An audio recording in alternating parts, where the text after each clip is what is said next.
Hi there, Hastings here, and welcome to a new series called Rapid Racing. In this series, we're going to test a bunch of different cars, and we're going to build them as quickly as possible to a randomly selected class, and then we're going to take them into an online lobby and do 3 races with them and see how they get on. Now, there's going to be a scoring system. You're going to get a number of points relating to the position that you finish in, and that's really simple because if you finish first, I'm going to get 1 point, second is 2 points, etc. So we're going to look for the lowest combined score as being the best. I'm then going to make it so that I judge the car. I'm going to judge the car on its speed in the class and how well I feel it drives, with 1 being the best score I can give it and 10 being the worst. So we're looking for the lowest possible score of 5 points. That means I would win all 3 races and give it a perfect score on both speed and drivability. Now, I'm going to set a 5-minute timer and select a random class. So we're going to go into buy cars, and then we're going to bring up the filter, and I'm not going to look, I'm just randomly flicking this around. You can see it a lot better than I can, and I'm going to pick this class to use for the first one.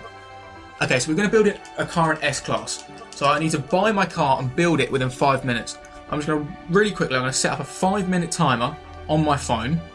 And then as soon as it starts, I'm going to have to look for the car, buy the car, and then do all the upgrades to it in 5 minutes. Right, timer starting now, let's go. What have we got?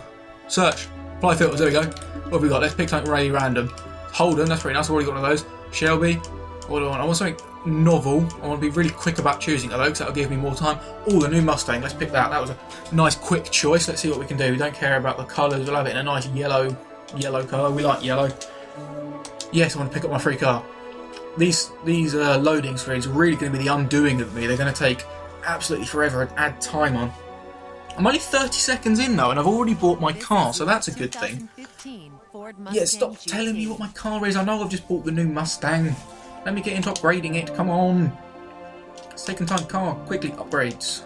How are we going to build this car? Alright, it's a Mustang, so it's not going to have much grip. Let's give it some race tyres to give it as much grip as possible.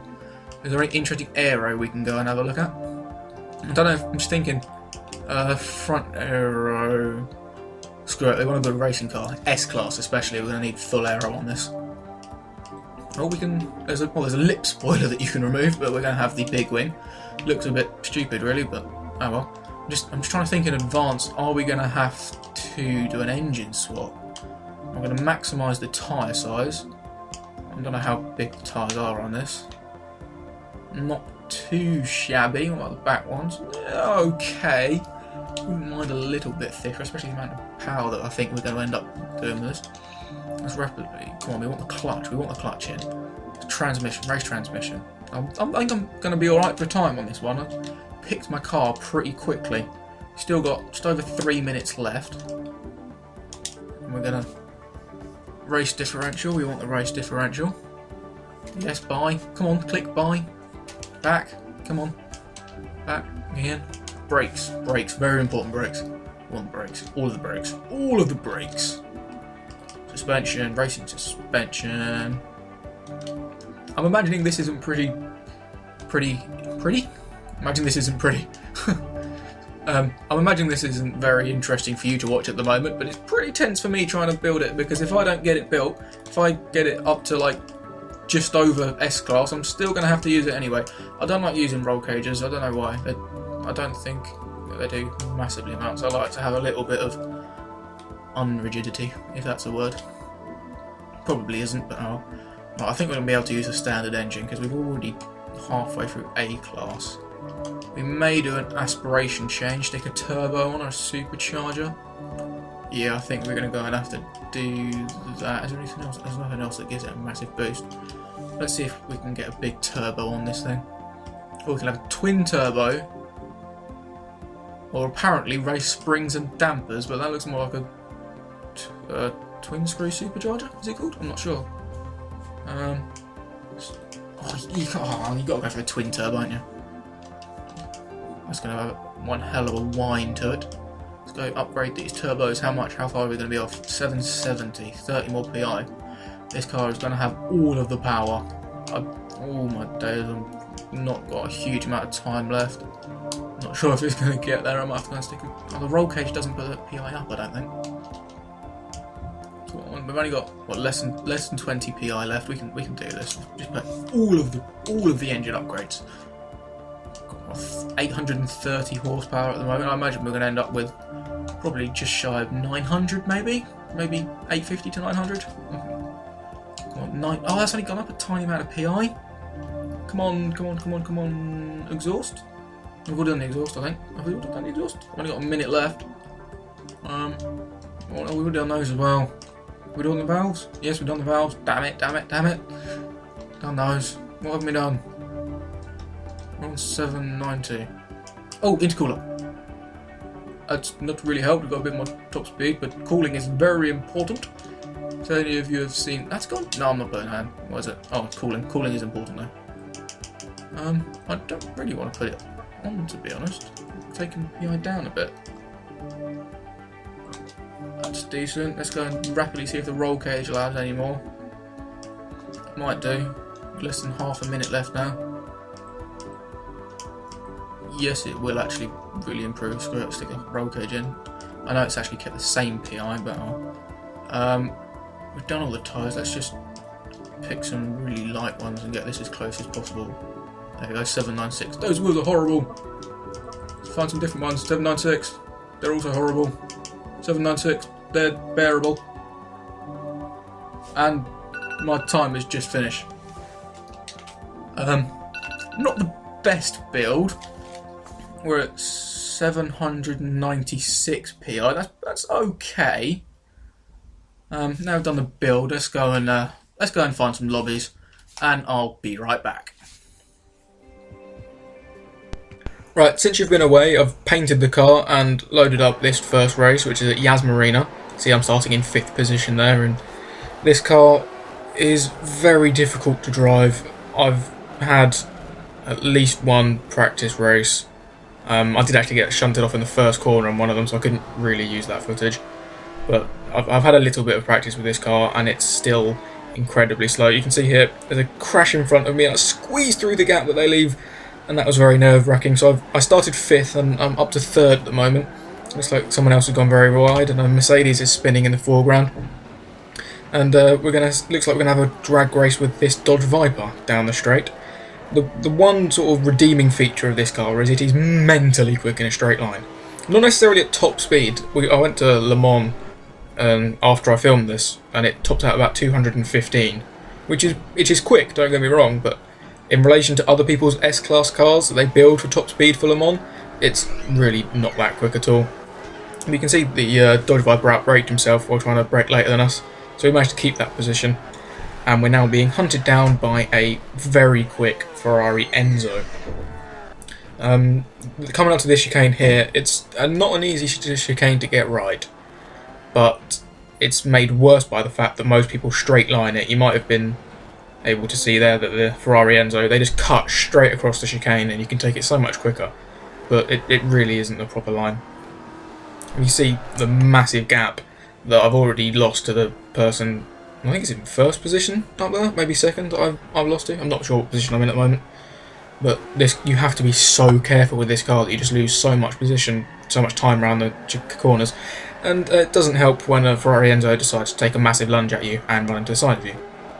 Even though he's spun, he gathered it very quickly because he's already right behind us again. And there's that Mercedes in the background and the Dodge Viper.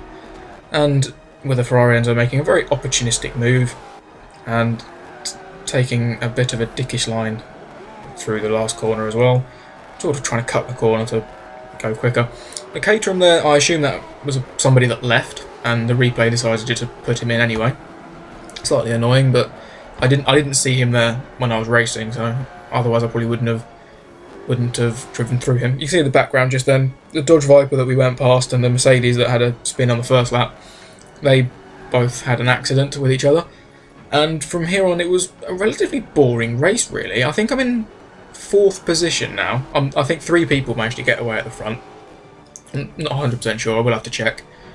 But yeah, I kind of had to be really tentative with the throttle. I couldn't steer in too harshly. I had to try and avoid the bumps. Well, as I say that, I go up on two wheels. But you can see it kicks out a bit there, and it just... Any touch of the throttle, especially in second gear, you can't put full throttle down. I think I've cut it so this is actually coming onto the last lap now, being chased down by the Mercedes that had a spin at the first corner and then got taken out by a Dodge. And as we approach the final corner, he's going to cut the corner here just to try and get up as quickly as possible, and he's going to try and out-drag us to the line, but there's no way in hell you're out-dragging that Mustang to the line, and we finish in 4th position. Next up, we headed to the Indianapolis Grand Prix circuit, and it was in a much smaller lobby. I think there was 6 or 7 cars. There was a bit of lag off the start line, but the immense acceleration from this Mustang moved us up into, I think it's 3rd position going into the first corner. But we're being swamped with a Celine and some... Is that two? Actually, there's 2 Celines behind us. And I have a feeling we won't be keeping those behind for very long. As I'm saying that, we've been overtaken by one of them who I think has gone around the outside. Yep, there he goes through a shot. And now we've got a Ferrari F50 right on our tail, as well as the other Celine. The F50's gone past already, so we've dropped from 3rd to 5th right now. I think I'm right in those positions anyway. We're just about managing to hold off this Celine. I think this is coming up onto the straight here, where we do have a bit of an advantage. A bit of a wiggle as I try to put the power down, but along this straight, there's no way that Celine is going to keep up. And I've built enough of a gap so he can't lunge down into the corner as well. But, however, it's not going to be a particularly long time before I'm sure that Celine will find somewhat of a way past. We actually managed to catch a bit of the train in front of us, as they had a bit of an incident. But as we come on to the banking, it really unsettled this car, and we went very wide, giving the Celine an open door to just fly past, basically. And very similar to the first race, it was kind of boring from here on in. I think I've dropped down to 6th out of 7. But by the time we get to the end of the race, there was a few people that quit. So we ended up finishing 4th. You can see I cut the first corner there, just trying to sort of keep the car in as straight a line as possible, so when I do put the power down... Oh, there's someone that crashed, that's why I made up one of the positions. I think somebody else quit as well. But, yeah, you got to really try and keep this car in a straight line. That's because that's the only time you can ever put the power down. If you put the power down with even the slightest amount of steering, you're going to spin. And if you put full power down, no matter what the steering is, even if it's straight, you're going to spin. Just because there's so much power. I think we ended up with 904 horsepower in the build. And this rear-wheel drive car, even with the widest tyres that it can have, which I think are 315s, I'm not 100% sure again. But it just, even with those wide tyres and the rear wing that's massive and ridiculous, it just can't cope with its power. This car probably would be nice to drive at maybe A class, probably B class, but S class, it's just not. It hasn't got the PI available to it, and we came home in 4th again. That was a really quick race actually, I didn't realise I'd cut that quite so short. This one here is the Top Gear circuit, it's the outer loop, so it's literally just like an extended oval. And coming up to this first curve, we get punted off by a Rolls-Royce Wraith. Fortunately, as it's an online lobby, they're only on cosmetic damage. And before, when I'd been punted off in the first corner, I'd just not use the footage, I'd go and do a different race.